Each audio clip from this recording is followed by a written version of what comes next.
बिस्मिल्लाहिर्रहमानिर्रहीम, अस्सलाम वालेकुम रहमतुल्लाहि व बरकातुहू, अल्लाहुम्मा सल्ली अला मुहम्मद व अला आलि Muhammad. Welcome to our channel Qahwa with Qaisar. आज हम आपके साथ एक बहुत अहम और मुफीद ख़बर शेयर करने जा रहे हैं और ये स्पेशली उनके लिए बहुत इंटरेस्टिंग होगी जो लोग अमेरिका आना चाहते हैं और यहाँ के सेटल होना चाहते हैं और ग्रीन कार्ड लेना चाहते हैं। अभी अभी मुझे एक मेरे फ्रेंड ने बताया कि उनका अमेरिका का जो है वो वीज़ा लगा और वो डायरेक्ट ग्रीन कार्ड पे अमेरिका आ गए और उनको कोई जॉब ऑफ़र भी नहीं लेनी पड़ी। तो ये मेरे लिए एक बहुत इंतहाई जो है हैरानकुन बात थी। मुझे तो पहले यकीन नहीं आया, फिर मैंने कहा चलें जी आपका इंटरव्यू करते हैं और आपका एक्सपीरियंस जो है दूसरे लोगों के साथ शेयर करते हैं। तो उन्होंने कहा ज़रूर हम आपके साथ जो है आपके सारे नाज़रीन के साथ ये एक्सपीरियंस शेयर करेंगे, मगर ये कि मैं अपनी आइडेंटिटी जो है वो शो नहीं करना चाहते। दैट्स वाई मेरे साथ वो मेरे साथी बैठे हैं, मगर हम उनका चेहरा जो है वो ब्लर कर देंगे ताकि उनकी प्राइवेसी मुतासिर ना हो। जी अस्सलाम वालेकुम, क्या हाल है आपके? वालेकुम अस्सलाम कैसर भाई, बहुत बहुत शुक्रिया आपने मुझे मदऊ किया और मुझे बहुत खुशी होगी क्योंकि हमारी भी नेचर ऐसी है जिस तरह आपकी है कि लोगों की हेल्प की जाए और लोगों को धोखेबाजों से बचाया जाए। तो मैं अपने जर्नी भी मुख्तसर से आपके साथ शेयर करूंगा और इसके अलावा जो मैंने इस पूरे जर्नी में यानी मेरा प्रोसेस स्टार्ट हुआ था लेट 2022 में और मैं अभी अपनी कुछ मसरूफियात की वजह से थोड़ा डिले करके अभी 2025 में मार्च 2025 में यहाँ लैंड कर गया हूँ। ऑल्दो मैं पहले आ सकता था लेकिन मैं अभी आया हूँ। लेकिन इस पूरे जर्नी में जो कुछ भी मैंने देखा, ऑब्ज़र्व किया, सीखा, समझा, इंशाल्लाह मैं उसमें से वो सारी बातें आपसे शेयर करूँगा जिससे हमारे सुनने वालों को, देखने वालों को बहुत फ़ायदा होगा। और हमें और कुछ नहीं चाहिए सिवाय इसके कि हमारी वजह से किसी का फ़ायदा हो जाए और कोई जो है वो किसी स्कैमर वगैरह से बच जाए। हमारे लिए सच्ची बात नहीं हो सकती। बिल्कुल ज़बरदस्त। तो आप सबसे पहले तो ये बताएं कि उस वीज़े का नाम क्या है? वीज़े का नाम वैसे सेल्फ एक्सप्लेनेटरी है। इसका नाम है EB2 मींस एम्प्लॉयमेंट बेस्ड सब कैटेगरी 2। ओके। और उसकी सब कैटेगरी है नेशनल इंटरेस्ट वेवर। अब इससे आपको लग रहा होगा कि अगर ये एम्प्लॉयमेंट बेस्ड है राइट। तो इसमें फिर आपको जॉब ऑफर चाहिए। लेकिन जब आप इसकी सब कैटेगरी पे जाते हैं, NIW means national interest waiver. National interest waiver means in the national interest of US हम USCIS से वेवर की रिक्वेस्ट करते हैं, waiver of the job offer. ठीक ओके। है, तो इस तरह ये नेशनल इंटरेस्ट वेवर का इसका मुझे मतलब समझना बहुत ज़रूरी है कि नेशनल इंटरेस्ट वेवर है क्या। इसमें US अपने नेशनल इंटरेस्ट में आपको जॉब ऑफर का वेवर दे रहा है इस वजह से क्योंकि आपने ये प्रूफ कर दिया है कि US को आपकी ज़रूरत है। अगर आप ये प्रूफ कर देते हैं तो वीज़ा आपका, और अगर आपके केस में कुछ कमी होती है, कुछ कमज़ोरी होती है, आपकी पिटीशन वीक होती है, तो फिर आप वो प्रूफ नहीं कर पाएंगे और फिर वो आपकी पिटीशन डिनाइल में चले जाएगी। तो इसके लिए तो फिर लोगों को बहुत कोई PhD और बहुत हाई फाई किस्म की डिग्री चाहिए होगी। आपने बहुत अच्छी बात कही है अभी, क्योंकि मैं थोड़ा सा बैकग्राउंड भी बता दूं इस वीज़े का। ये वीज़ा 90s में अगर if I am not wrong ये 1990 में ही इंट्रोड्यूस हुआ था। ओके। EB2 NIW, और उस वक्त सिर्फ और सिर्फ PhDs ही इसमें अप्लाई कर सकते थे, वही एलिजिबल थे। ओके। अब जैसे मैंने मास्टर्स किया हुआ है, बहुत सारे मेरे दोस्त जो हैं वो सिर्फ बैचलर्स पे उनका अप्रूवल आ गया। लेकिन किस बेस पे आ गया है? क्योंकि ड्यूरिंग कोरोना USCIS ने, US गवर्नमेंट ने इसमें रिलैक्सेशन दी और इसकी जो रिक्वायरमेंट थी उसको रिलैक्स करते हुए इसको PhD से नीचे ला के उन्होंने मास्टर्स को भी अलाउ किया। उसके बाद उन्होंने उसमें बैचलर्स को भी कंडीशनली अलाउ किया। मतलब if you have just bachelor degrees means 16 years of education equivalent to the US education, तो इतना काफ़ी नहीं है। You must have minimum 5 years of progressive experience. अच्छा, यहाँ पे बहुत इंपॉर्टेंट बात क्या है, मैंने जो वर्ड यूज़ किया progressive experience. Okay. Only experience होना भी काफ़ी नहीं है। ओके। और अभी तक मैं जो बात कर रहा हूँ सारी एलिजिबिलिटी की बात कर रहा हूँ। ऑलराइट। अब मैंने शुरू में जैसे कहा था कि हम यहाँ बैठे हुए क्यों हैं, ताकि जो लोगों को मिसगाइड किया जाता है या लोगों को जो स्कैम किया जाता है, धोखे दिए जाते हैं, और धोखे कहाँ कहाँ दिए जा रहे हैं आपको पता है। पाकिस्तान में बेतहाशा कंसल्टेंट बैठे हुए हैं और गल्फ़ कंट्रीज़ में भी बहुत सारे कंसल्टेंट बैठे हुए हैं। US में भी इक्का दुक्का सुना है कि वो भी इस तरह के काम कर रहे हैं। तो उन लोगों से बचाने के लिए हम ये इस टॉपिक पे बात कर रहे हैं। और ये जो मैंने वर्ड कहा ना प्रोग्रेसिव एक्सपीरियंस, यहाँ से बहुत सारे लोगों को चीट किया जाता है। मिसाल के तौर पे अगर मिस्टर X के पास बैचलर डिग्री है इक्विवेलेंट टू 16 years और उनके पास एक ऐसा वर्क एक्सपीरियंस है 5 years का कि जिसमें उन्होंने कोई प्रोग्रेस नहीं दिखाई, तो वो एलिजिबल तो हैं, लेकिन क्या उनको अप्रूवल मिलेगा? नहीं मिलेगा। ओके। क्योंकि आपने रिक्वायरमेंट हाफ पूरी की है कि एक्सपीरियंस है, लेकिन प्रोग्रेसिव नहीं है। Got it. तो ये वो चीज़ें जो कि आपने खुद देखनी है, आपने खुद अपनी रिसर्च करनी है, किसी के कहने पे नहीं जाना है। और एक बहुत ही कॉमन सेंस की बात है, मैं तो अपने सारे दोस्तों को ये कहता हूँ जो भी मुझसे पूछते हैं ना कि इसका प्रोसेस क्या है, मैंने कहा सबसे पहले तो कॉमन सेंस को यूज़ करना है। Okay. कॉमन सेंस क्या है कि जो भी कंसल्टेंट, जो भी लॉयर आपको ओवर रेट कर रहा है, तो मतलब उसकी नज़र आपकी पॉकेट पे है, आपकी प्रोफाइल पे नहीं है। और अगर कोई भी कंसल्टेंट, कोई भी लॉयर आपकी प्रोफाइल को ऑनेस्टली रिव्यू कर रहा है, ऑनेस्टली असेसमेंट दे रहा है आपको, उसको इसकी परवाह नहीं है कि आप उससे केस करवाएंगे या नहीं करवाएंगे, तो आपको उन्हीं लोगों की बात सुननी चाहिए, उन्हीं लोगों के पास जाना चाहिए। और ये लोग रेयर होते हैं, ये भी बता दूँ मैं आपको। Okay. ठीक है जी। तो ये तो हो गई एलिजिबिलिटी की बात। अच्छा, एलिजिबल होना इस बात की गारंटी नहीं देता कि आपका अप्रूवल आ जाएगा। ठीक है, तो आपने अपनी प्रोफाइल को according to the requirement of USCIS उतना मजबूत करना है, उतना स्ट्रॉन्ग करना है, वो सारी रिक्वायरमेंट पूरी करनी है। उसके लिए आपको किसी प्रोफेशनल की हेल्प भी चाहिए हो सकती है, या फिर बहुत सारे प्रोफेशनल ऐसे भी होते हैं, जैसे अगर कोई PhD है, कोई डॉक्टरेट है, Right. तो ऑफ कोर्स वो डॉक्टरेट ऐसे तो नहीं होगी ना, माशाल्लाह से उसकी कुछ ना कुछ रिसर्च वर्क होगा, उसके अंदर काबिलियत होगी, उसको मार्केट स्टडी उसने कर रखी होगी। Right. ठीक है, तो मैं ये नहीं कहता कि सबको कंसल्टेंट के पास ही जाना चाहिए। अगर कोई खुद कर सकता है तो सबसे बेहतर अपना केस जो बना सकते हैं वो आप खुद हैं, उसको हम कहते हैं सेल्फ पिटीशन। ठीक है, Okay. और बहुत सारे ऐसे भी होते हैं, जैसे जिस तरह मैं अपनी बात भी करता हूँ, I am not a researcher, I am not a PhD holder, I am just master degree holder with progressive experience of more than 15 years. और जब मेरी एप्लीकेशन, जब पिटीशन मेरी फाइल हुई थी, उस वक्त मेरे पास 13 ईयर्स प्लस एक्सपीरियंस था, Okay. Back in late 2022। तो मेरे पास वो ना टाइम था, ना वो काबिलियत थी कि मैं वो लीगल ड्राफ्टिंग कर सकूं और एक लंबी चौड़ी 50 पेज की मैं पिटीशन लिख सकूं। तो फिर मैंने कंसल्टेंट हायर किया था। Okay. ठीक है, तो केस बाय केस चीज़ें वेरी करती हैं। अगर आप अपने आप को इस काबिल समझते हैं कि आप डेली या फिर वीकली, वीकेंड्स पे लिख के और उतनी एक हेल्दी डॉक्यूमेंट जो कि वर्थ अप्रूवल आप बना सकते हैं, तो वाई नॉट आप खुद बनाइए, किसी को पैसे देने की ज़रूरत नहीं है। आप सिर्फ USCIS की फ़ीस पे करें, जो कि आज की डेट में मार्च 2025 में हम बैठे हैं, तो इस वक्त ये $1015 है। Okay. जब मैंने अप्लाई किया था तो $700 थी। ठीक है, तो यानी कि वेबसाइट देख ली जाए, जो भी Exactly. लेटेस्ट आपकी फीस है वो आप लेटेस्ट फॉर्म और लेटेस्ट फीस लेके वो आप यूज़ करें और उसको सबमिट करें। एग्जैक्टली, आपने बहुत अच्छे पॉइंट उठाई है कि फ़ीस के अलावा फॉर्म भी चेंज हो जाते हैं। जैसे Okay. जब मैंने अपनी पिटीशन सबमिट की थी, तो उस वक्त फॉर्म्स कुछ और थे, अभी उसमें 4 to 5 फॉर्म्स ऐड हो चुके हैं इस वक्त। Oh. तो चीज़ें अपडेट होती रहती हैं। आपको हमेशा, अभी आज जो हम बात कर रहे हैं मार्च 2025 में बात कर रहे हैं, यू नेवर नो कि अप्रैल 2025 में कोई नई चीज़ आ जाए। तो हमेशा आप डायरेक्ट सोर्स से इन्फॉर्मेशन लें। हम जो बात कर रहे हैं, we are not lawyers, we are not consultant, लेकिन हम अपना एक्सपीरियंस शेयर कर रहे हैं और हम एटलीस्ट आपको डूज़ एंड डोंट्स बता देंगे, जिसमें जो छोटी छोटी चीज़ें जो लोग मिस कर जाते हैं, जो हमने अपने एक्सपीरियंस से करके सीखी हैं, तो इंशाल्लाह उससे आप लोगों को फ़ायदा होगा। ज़बरदस्त। तो आप ये बताइए कि ये जो आपका पूरा ड्यूरेशन है, लोगों को कितना अर्सा लगता है इस एप्लीकेशन को, कितना जहन में रखें कि कितना टाइम लग जाएगा इसमें? देखिए जी, अगर आप दूसरे इमिग्रेशन प्रोग्राम से कंपेयर करते हैं, फॉर एग्जांपल कैनेडियन जो प्रोग्राम्स हैं, इवन जो US के बाकी प्रोग्राम्स हैं, उससे अगर कंपेयर करेंगे तो आज की डेट में भी कम टाइम लगता है Okay. EB2 NIW के लिए। ठीक है जी, क्यों कम लगता है? क्योंकि अभी भी डिलेज होने के बाद भी केस का रिज़ल्ट जो है वो 6 महीने से 1 साल में आ जाता है। ठीक है, और इसका रिज़ल्ट डिले होने से आपके वीज़ा फाइलिंग पे कोई फ़र्क नहीं पड़ता।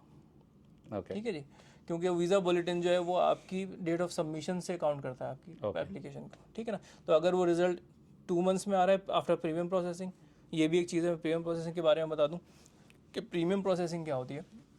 अगर आपको किसी भी वजह से जल्दी रिज़ल्ट चाहिए अपनी पिटीशन का, उसका आउटकम जल्दी चाहिए, तो सो यू हैव टू पे $2,800 एक्स्ट्रा, Okay. और $2,805 एक्स्ट्रा आप पे करेंगे, और फिर USCIS पाबंद होगी कि वो आपको विद इन 45 वर्किंग डेज में Oh, very nice. आपको वो आउटकम दे दे, Okay. या फिर RFE दे दे। RFE क्या होती है? Request for further evidence. खैर उसके बारे में बात करेंगे, लेकिन बताने का मकसद ये है कि अगर आपको जल्दी आउटकम चाहिए तो आप उनको Expedite करवा सकते हैं। एक्सपेडाइट की आप फीस पे कर दें और आपको within 45 working days result मिल जाएगा। बट अगेन उससे भी वीज़ा के ऊपर कोई फ़र्क नहीं पड़ता। Okay. ये सिर्फ आपको एक अर्ली रिजल्ट दे देता है बस। ओके, तो इसमें जो लॉयर्स हैं वो रफली कितना टाइम लेते हैं इसको आपकी पिटीशन को प्रिपेयर करने में? ये डिपेंड करता है। देखिए, कई दफ़ा आपको खुद एक्टिव होना पड़ता है, कई दफ़ा आपकी तरफ से डिले होता है। अगर आप ही डॉक्यूमेंट टाइम पे नहीं देंगे तो कोई आपका केस कैसे प्रिपेयर कर देगा। और अगर आपने सारे डॉक्यूमेंट दे दिए हैं, जिस तरह मैं अपनी बात करूं कि मैंने सारी चीज़ें, मेरी अल्हम्दुलिल्लाह मैनेजमेंट अच्छी है, तो मैं प्रॉपरली बग़ैर मतलब मैंने बिल्कुल रेडी करके जिप फोल्डर्स के अंदर क्लासीफाई करके सारे डॉक्यूमेंट्स अपने कंसल्टेंट को दिए थे, तो उसको प्रिपेयर करने में मैक्सिमम 45 डेज़ और लगे थे। Okay, that's right. और अल्हम्दुलिल्लाह मेरी कोई आरएफई नहीं आई थी और डायरेक्ट अप्रूवल आया था।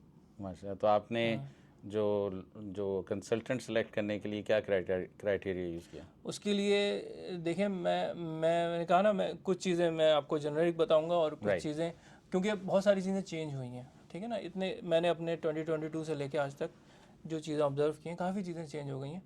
और बहुत सारी चीज़ें आपको कॉमन सेंस से हम लोग, जैसे मैंने आपको एक टिप तो ऑलरेडी दे दी कि आपने ये देखना है कि जो आपको ओवर रेट कर रहा है ना, जो आपको ये कह रहा है कि अमेरिका को आपकी ज़रूरत है और आप अभी बस फाइल करेंगे और आपका अप्रूवल आ जाएगा, ऐसे लोगों से आपने बचना है।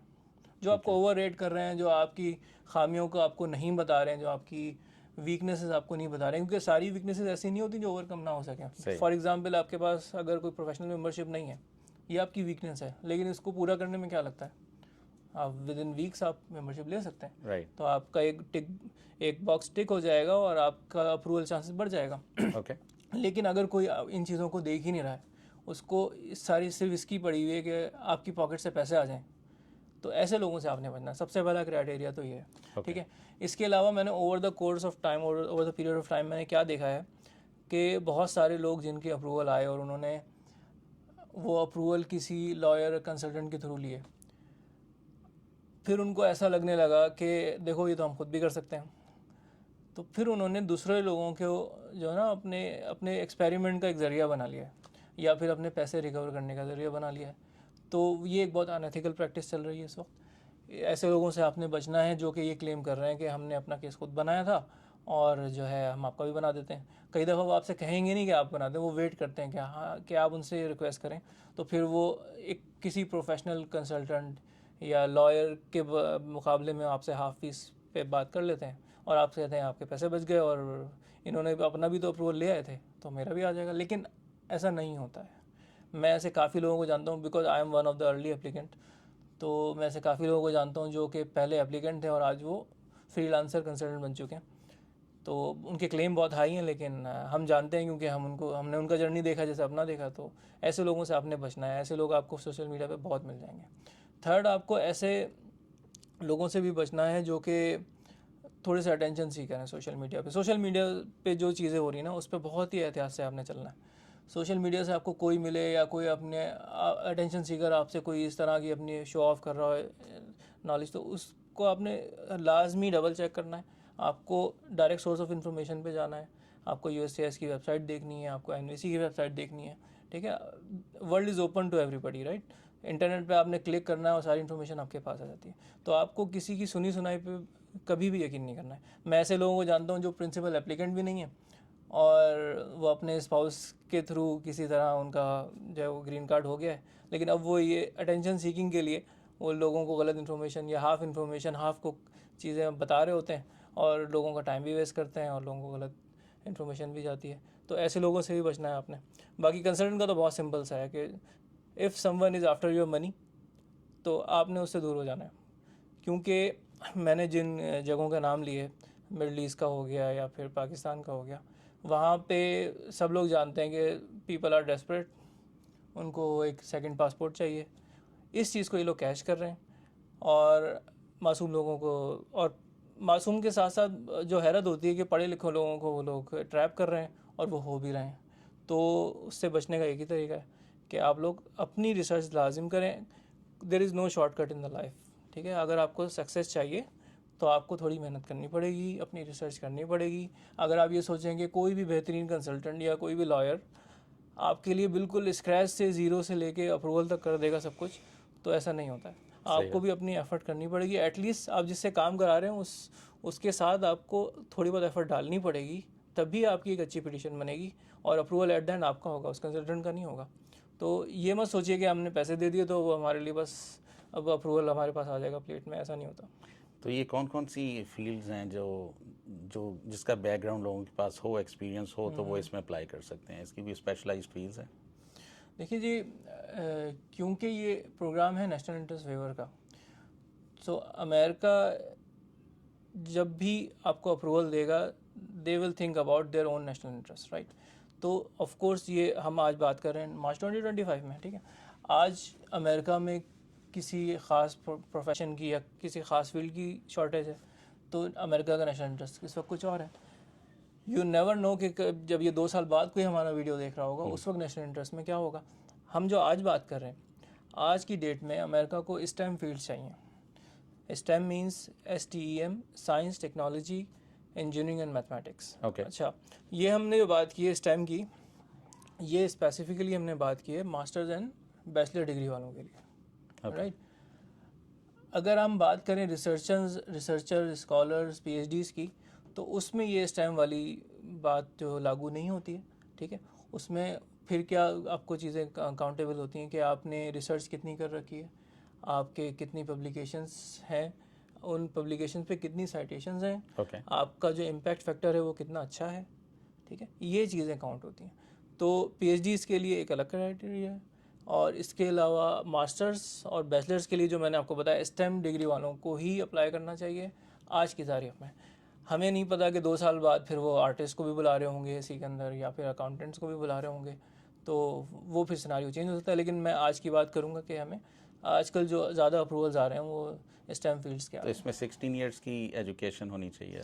Minimum requirement 16 year education plus progressive 5 year experience. लेकिन अगेन ये एलिजिबिलिटी है, ये आपको अप्रूवल गारंटी नहीं करती है। अगर हम ट्रेंड देखें, अप्रूवल किन के आ रहे हैं जिनके एटलीस्ट 8 इयर्स प्लस एक्सपीरियंस होता है विद द 16 ईयर्स एजुकेशन। अच्छा, एक और बात, अगर आपकी 18 ईयर्स एजुकेशन है तो ये 5 ईयर्स एक्सपीरियंस वाली कंडीशन भी नहीं लगती है फिर। ओके। तो अच्छा, आपने ये जो बताया कि लोग जो हैं पाकिस्तान से, ज़ाहिर बात है पाकिस्तान, इंडिया और एशिया से आना चाहते हैं, अमेरिका, मिडल ईस्ट से भी, तो वो लोग जब बहुत ज़्यादा एजेंट्स जो हैं उनको कोशिश करते हैं कि किसी तरह उनको पैसे मिल रहे हैं उनसे, उनको धोखा भी देने की कोशिश करते हैं, तो क्या ऐसी फैक्टर्स हैं कि लोग बड़े इजीली ट्रैप में आ जाते हैं? क्या आप समझते हैं कि इसमें क्या अट्रैक्शंस हैं ऐसी? देखिए, इस प्रोग्राम की यूनिक बात यह है, कुछ चीज़ें ऐसी हैं जो कि रियलिटी हैं लेकिन too good to be true वाली सिचुएशन है उसकी। फॉर एग्जांपल, इस प्रोग्राम में आपको कोई बैंक स्टेटमेंट नहीं दिखानी है लंबी चौड़ी, ओके। ठीक है। आपको बैंक स्टेटमेंट इतनी दिखानी है कि आपकी सैलरी का प्रूफ हो जाए। ओके। सेकेंडली, जैसे नंबर 1 मैंने आपको बता दिया कि कोई आपको बैंक स्टेटमेंट लंबी चौड़ी नहीं दिखानी, ओके। तो नॉर्मली हर वीज़े में आपको चाहिए होता है, इसमें नहीं चाहिए। एक चीज़ ये है। सेकेंडली, इसमें आपको कोई इंग्लिश लैंग्वेज का टेस्ट नहीं देना है। ओके। यानी कि ये जो बहुत सारे लोगों का मसला होता है कि आइल्स में स्कोर नहीं आ रहा होता है, इसलिए वो कनाडा के लिए 20-5 साल 8 साल बैठे रहते हैं। कई लोग अपने प्रोग्राम भी कैंसिल कर देते हैं, चेंज कर देते हैं अपने माइंड, ठीक है। तो ये भी इसके अंदर कोई ये वाला बैरियर भी नहीं है। 2 चीज़ें आपको मैंने बता दी, एक बैंक स्टेटमेंट नहीं चाहिए, एक इंग्लिश लैंग्वेज नहीं चाहिए। कोई भी आइल्स PT कुछ नहीं देना आपने, टॉफल कुछ नहीं देना। ओके। थर्ड, इसमें आपको कोई जॉब ऑफर नहीं चाहिए। ये बहुत बड़ा हर्डल होता है आपके इमिग्रेशन गोल के लिए, ठीक है। बिल्कुल। बगैर जॉब ऑफर के और एम्प्लॉयमेंट बेस्ड वीज़ा लग रहा है, क्यों? क्योंकि उसकी सब कैटेगरी जो है वो NIW है, नेशनल इंटरेस्ट वेवर, ठीक है। Right. तो ये 3 बहुत बड़े बड़े चीज़ें हैं जो आपको दूसरे नहीं वीज़ाज में हर्डल होती हैं, इसमें नहीं हर है। चीज़ में। Okay. अच्छा, और उसके बाद जो सबसे आखिरी चीज़ है और सबसे अमेजिंग चीज़ है, इसमें कोई एज लिमिट भी नहीं है। ओके। मतलब कनाडा या और बहुत सारे प्रोग्राम्स के अंदर, इवन ऑस्ट्रेलिया में भी ऐसा होता है ना कि अगर आप अब 40 चले गए, अब 35 चले गए, अब 28 चले गए, तो आपके पॉइंट्स कम होते जा रहे हैं, ठीक है। इसमें ऐसा कोई मामला नहीं है। तो ये जो चीज़ें होती हैं जो कि सच हैं, इन चीज़ों को वो हाईलाइट करते हैं और लोगों को ट्रैप कर लेते हैं। अब जाहिर है, अगर कोई बंदा अपने करियर में 40 इयर्स तक काम कर चुका है तो अल्हम्दुलिल्लाह वो अपनी चीज़ों में स्ट्रांग है, उसके पास एक फाइनेंशियल बैकग्राउंड भी स्ट्रांग है, तो वो उनके लिए इजी टारगेट होते हैं, ठीक है ना। उनके पास अच्छा बैकग्राउंड होता है लेकिन एज नहीं होती, और ऐसे लोग फिर ऐसे लोगों के हाथ आ जाते हैं। तो हमें इन चीज़ों को ज़रा ध्यान रखना होता है। तो इसमें एक और चीज़ मैं पूछना चाहूँगा कि ये इस प्रोसेस में सिर्फ USCIS इन्वॉल्व है या और भी कोई एजेंसीज इन्वॉल्व हैं? बहुत अच्छा सवाल पूछा आपने। लेकिन प्रोसेस स्टार्ट तो USCIS से होता है, क्योंकि आपको पिटीशन USCIS में सबमिट करनी है, USCIS जब पिटीशन का रिज़ल्ट आउट कर देती है, मींस अप्रूव कर देती है, तो आफ्टर अप्रूवल ये केस चला जाता है NVC के पास। NVC is national visa centre. NVC का काम यह है कि वो आपके डॉक्यूमेंट्स कलेक्ट करता है, जो कि सिविल डॉक्यूमेंट्स होते हैं, कुछ उसमें कुछ ऐसी कोई चीज़ नहीं होती जो कि आप प्रोवाइड नहीं कर सकते, ठीक है। NVC का सिर्फ इतना ही काम है। इसके अलावा NVC का एक और काम है इम्पॉर्टेंट, कि वो आपका केस रिलेवेंट एम्बेसी को ट्रांसफ़र कर देते हैं, ओके। ठीक है। जब तक आपका इंटरव्यू स्केड्यूल नहीं आता तो आप NVC से कांटेक्ट में रहते हैं। USCIS से आपका इंटरेक्शन ख़त्म हो जाता है बिल्कुल, ठीक है। यहाँ आपने डॉक्यूमेंट्स अपने वेरीफाई कराए, आपकी एम्बेसी असाइन हो गई। अगर आप कुछ केसेस में ऐसा होता है कि लोगों को एम्बेसी चेंज करानी होती है, तो उस वक्त भी NVC काम आता है, नेशनल वीज़ा सेंटर, उन्हीं से कॉरस्पॉन्डेंस होती है आपकी। NVC का काम कहाँ पे ख़त्म होता है? जब आपका स्केड्यूल हो जाता है इंटरव्यू कहाँ पे स्केड्यूल होता है? एम्बेसी में। अब आगे third party, after USCIS, after NVC, हम बात करें एम्बेसी की। तो रिलेवेंट एम्बेसी जब आपको इंटरव्यू डेट और स्केड्यूल सारा दे देती है, तो फिर आपका मेडिकल होता है। पहले मेडिकल एग्ज़ाम की कुछ एक फ़ीस होती है, वो कंट्री टू कंट्री वेरी करती है। NVC की फ़ीस जो होती है, NVC में जब डॉक्यूमेंट देते हैं उससे पहले आप अपने फैमिली के पर हेड $345 फ़ीस पे करते हैं, ठीक है। जब ये सारी चीज़ें हो जाती हैं तो हम उसको कहते हैं डॉक्यूमेंटरीली क्वालिफाइड आप हो गए। जब हो गए तो फिर आप एलिजिबल हो to get the visa interview from your relevant embassy. तो जब एम्बेसी आ जाती है तो फिर एम्बेसी के वीज़ा लगने के बाद फिर आपका बस लैंड करना बाकी रह जाता है US में। तो मुझे आप बेसिकली ये कह रहे हैं कि इस प्रोसेस में, इस वीज़ा में आपकी पूरी फैमिली का ग्रीन कार्ड लग जाता है?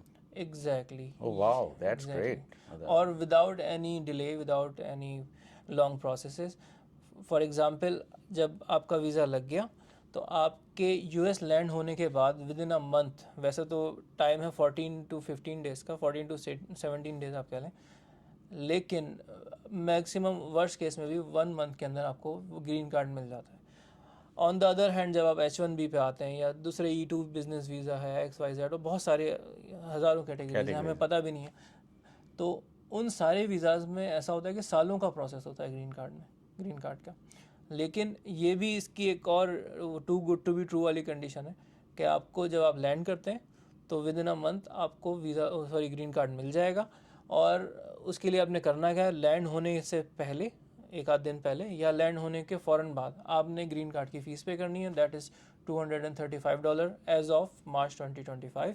हमें नहीं पता कि नेक्स्ट मंथ बढ़ा दी जाए या कम कर दी जाए, आई डोंट नो, लेकिन आज की डेट में 235 पर हेड ये ग्रीन कार्ड की फ़ीस है। वो आप पे करेंगे, आपको लैंड करने के 1 महीने के अंदर अंदर आपको ग्रीन कार्ड आपके पास एड्रेस पे आ जाएगा। और उसके बाद आप फिर जॉब अप्लाई कर सकते हैं, जो भी, क्योंकि आपको पहले जॉब रिक्वायर्ड नहीं है लेना, ऑफर होना ज़रूरी नहीं है। Once you are here then you can start applying in the field. Let's say अगर किसी ने मेडिकल की फील्ड ली है या कोई भी ली है, तो then they can start applying in the field and they can get the job. Exactly. अच्छा, एक और भी इसकी एक मतलब एक अट्रैक्शन ये है कि अगर आपको अप्रूवल मिला है तो ज़ाहिर है गवर्नमेंट की बॉडीज़ इन्वॉल्व हैं, तो उनके पास ये सारी रिसर्च है कि आप तो हैं बहुत काबिल, लेकिन इसके अलावा उनको भी आपकी ज़रूरत है। मतलब आपके लिए जॉब अपॉर्चुनिटीज़ हैं, जब भी उन्होंने आपको वेवर दे के बुला लिया है, ठीक है। तो जब once you are in the USA, आपको बस राइट डायरेक्शन में जाना है और जॉब मिलना इतना कोई मसला नहीं होता है। और ऑफ कोर्स जिसको अप्रूवल मिलता है उसकी प्रोफाइल में कुछ ना कुछ ऐसी बात होती है कि अमेरिका ने उसको बगैर जॉब ऑफर के एम्प्लॉयमेंट बेस्ड वीज़ा और नेशनल इंटरेस्ट वेवर वाला वीज़ा दे दिया, जो कि इन the national interest of USA है। तो वो it's not a big deal, आपको जॉब मिल दैट्स जाती है ग्रेट। माशाल्लाह, आपने बहुत अच्छी इन्फॉर्मेशन शेयर की है। आई बिलीव कि इससे बहुत सौ का फ़ायदा होगा। और अगेन आपका काम ये है कि आपने USCIS.gov जो उनकी ऑफिशियल वेबसाइट है उस पर जाएँ। उस पर ये जो EB2 वीज़ा है, NIW कहलाता है, जो इन्होंने बताया कि नेशनल इंटरेस्ट वेवर है, उसको आप स्टडी करें, उसको आप उसके बारे में जानिए और देखें कि आप क्वालिफाई करते हैं और क्या आपके कितने चांसेस हैं। कंसल्टेंट से आप डिस्कस कर सकते हैं और कोशिश करें कि जो ऑथेंटिक कंसल्टेंट्स हैं वो भी एग्जिस्ट करते हैं, उन लोगों को आप रीच आउट करें। कम हैं लेकिन एग्जिस्ट करते हैं। हाँ। और थोड़ी सी अफसोस की बात ये है कि ज़्यादातर सब के सब ये वेस्टर्न कंट्रीज़ में होते हैं, और बहुत कम, जैसे मैं अपनी ज़िंदगी का एक बड़ा हिस्सा गल्फ़ कंट्रीज़ में गुजारा है, तो वहाँ भी कंसल्टेंट उसी तरह से फ्रॉड कर रहे हैं जिस तरह से पाकिस्तान में कर रहे हैं। तो ये एक सैड रियलिटी है। और वेस्ट में जो है ज़्यादा रिलायबिलिटी है, बट अगेन लाजिम नहीं कि आप कंसल्टेंट से ही कराएं, लाजिम नहीं है कि आप लॉयर के पास ही जाएँ। If you can manage your self तो आपको खुद कर लेना चाहिए, और एक बड़ी एक सेविंग अमाउंट होती है वो आपसे ले जाते हैं, तो वो आप खुद बचा लें और ख़ुद से कर लें, तो आपसे अच्छा केस आपका कोई नहीं बना सकता। तो चलें, बहुत बहुत शुक्रिया। बेसिकली बॉटम लाइन ये है कि आप लोग जो भी इस प्रोग्राम में इंटरेस्टेड हैं, आप लोग जाके जो ऑफिशियल गवर्नमेंट की वेबसाइट्स हैं उनसे जाके अपनी थोरो रिसर्च खुद डायरेक्ट ऑफिशियल सोर्स से कीजिए, और उसमें देखिए कि आप लोग कितने क्वालिफाई करते हैं और आपके क्या चांसेस हैं। फिर आप फॉलो अप करें कंसल्टेंट्स के साथ, और ऑथेंटिक जो भी अवेलेबल हैं उनके साथ कीजिए। और इस जर्नी में अगर आपकी कोई क्वेश्चंस हों तो हमारे जो फ्रेंड हैं जिनकी जो आइडेंटिटी हमने प्राइवेट रखी है इस इंटरव्यू में, मगर हमारे पास हमारी कम्युनिटी में वो अवेलेबल हैं। अगर आपके कोई भी क्वेश्चंस होंगे तो आप प्लीज़ कमेंट्स में उनको ज़रूर हमसे कीजिएगा, और हम इनसे जो है उसका आंसर लेके, और इनसे अगर वो एक्सपीरियंस इनसे रेलिवेंट हुआ और इनके पास कोई इसका आंसर या गाइडेंस हुई तो हम ज़रूर आपको उसका कमेंट्स में उसका आंसर करेंगे। उम्मीद है आज का प्रोग्राम आपको बहुत पसंद आया होगा और इससे बहुत से लोगों को बेनिफिट होगा। तो इंशाल्लाह हम मिलेंगे अगले किसी प्रोग्राम में। मगर आप लोग इस वीडियो का अगर ये पसंद आई हो तो ज़रूर इसको लाइक करें, दूसरों से शेयर करें, और हमारे चैनल को सब्सक्राइब करें ताकि आइंदा भी हम ऐसी मुफीद इंफॉर्मेशन आपके साथ शेयर करते रहें। इंशाल्लाह मिलेंगे नेक्स्ट वीडियो में किसी और टॉपिक पे। तब तक के लिए इजाज़त दीजिए। अल्लाह हाफ़िज़। अस्सलाम वालेकुम रहमतुल्लाहि व बरकातुहू। अल्लाह हाफ़िज़। Thanks for inviting.